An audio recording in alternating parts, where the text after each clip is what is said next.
What's up guys, and the time has arrived. It's time to do a speed test comparison between the Samsung Galaxy S10 Plus with Exynos 9820 processor up against the iPhone XS Max with the Apple A12 chip.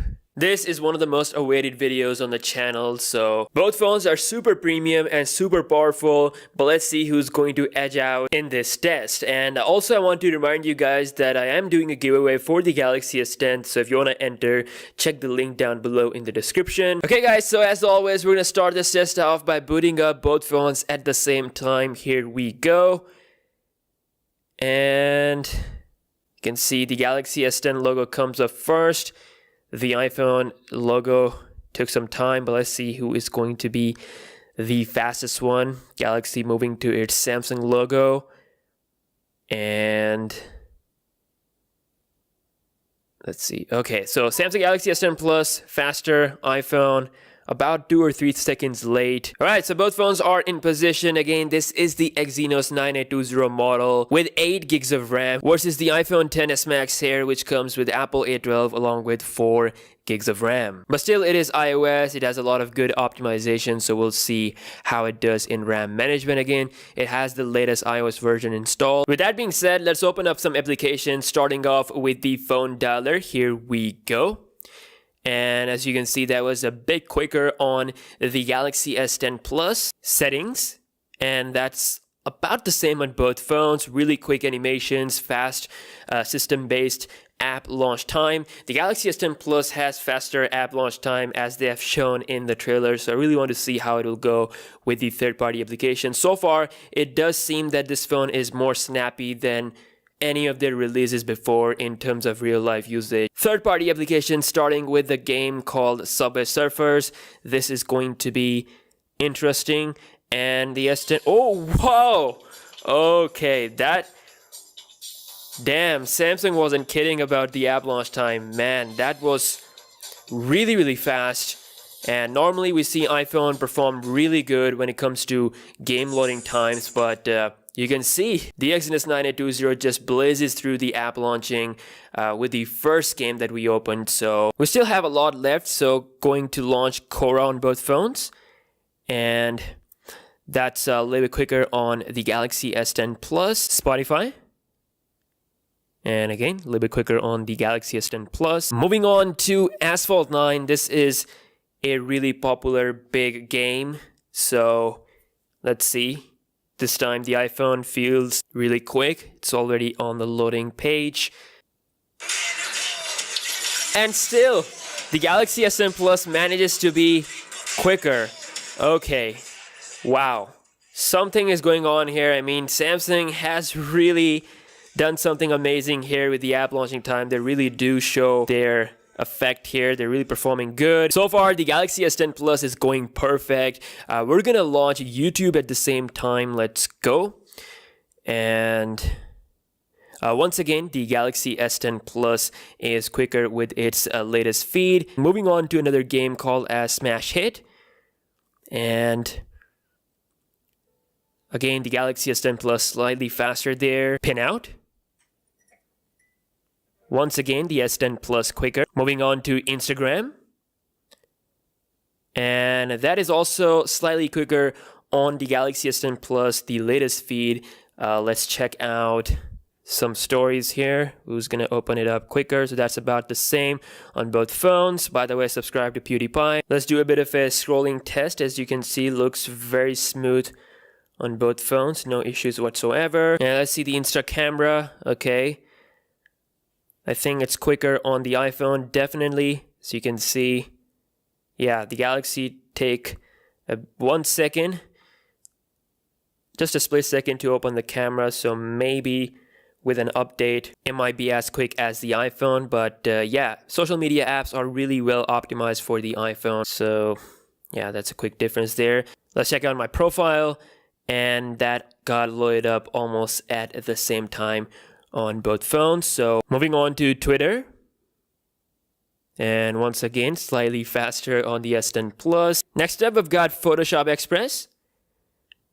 And that got loaded up real quick on the iPhone. Let's see. We've got an 8K image here on both phones.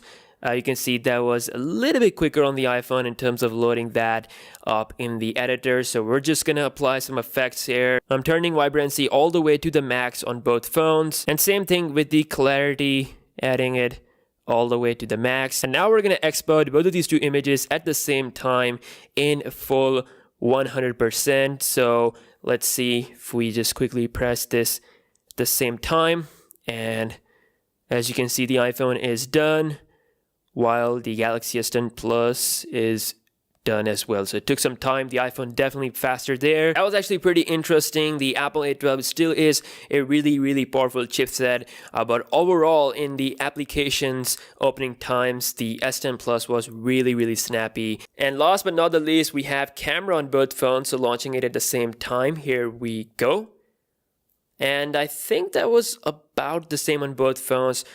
Maybe the iPhone was slightly quicker. Again, you guys are the judge here. All right, next up is the browsing test. We've got the default browsers on both phones, Safari on the iPhone versus the latest version of the Samsung Internet browser. Okay, so first website we have is wikipedia.org on both phones.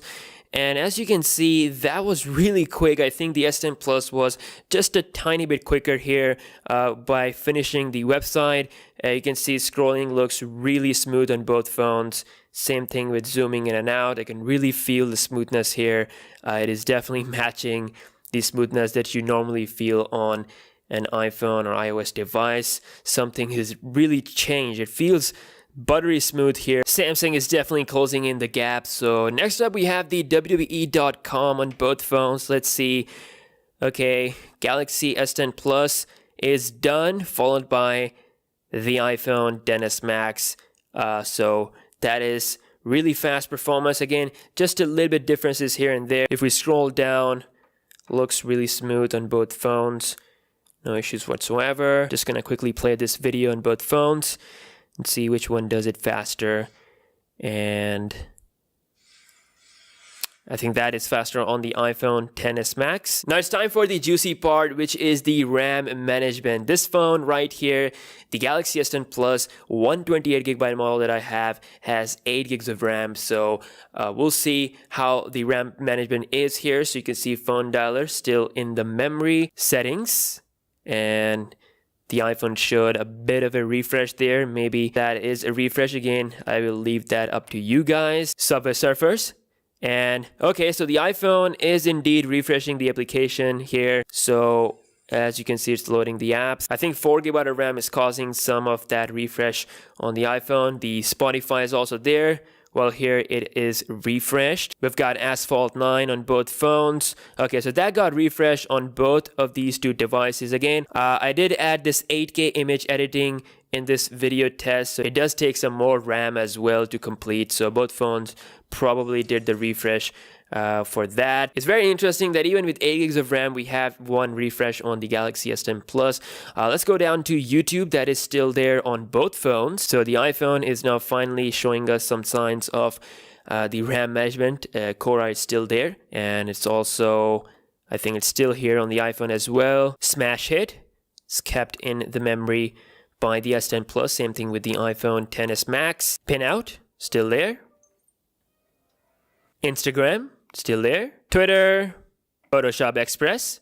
And we are back to the browser. So, wow, so only one refresh on the Galaxy S10 Plus compared to, I think, 3 or 4 refreshes on the iPhone XS Max, which proves that more RAM definitely brings better performance on the Android, and as you can see, it clearly performed better. Not only that, the Galaxy S10 Plus also annihilated the iPhone in terms of the app's opening speed, which is something that I never expected. I mean, pretty much all the games and applications except the Photoshop Express app, that was a bit slow on the S10 Plus, and also the editing export was a bit slow compared to the iPhone XS Max. But for the most part, the Galaxy S10 Plus took the crown. Again, you guys were the judge of this test. I want you guys to comment below the winner, and also do subscribe to the channel for more speed test videos. Let me know which speed test you guys want to see, and I'll catch you guys in the next one. Peace out.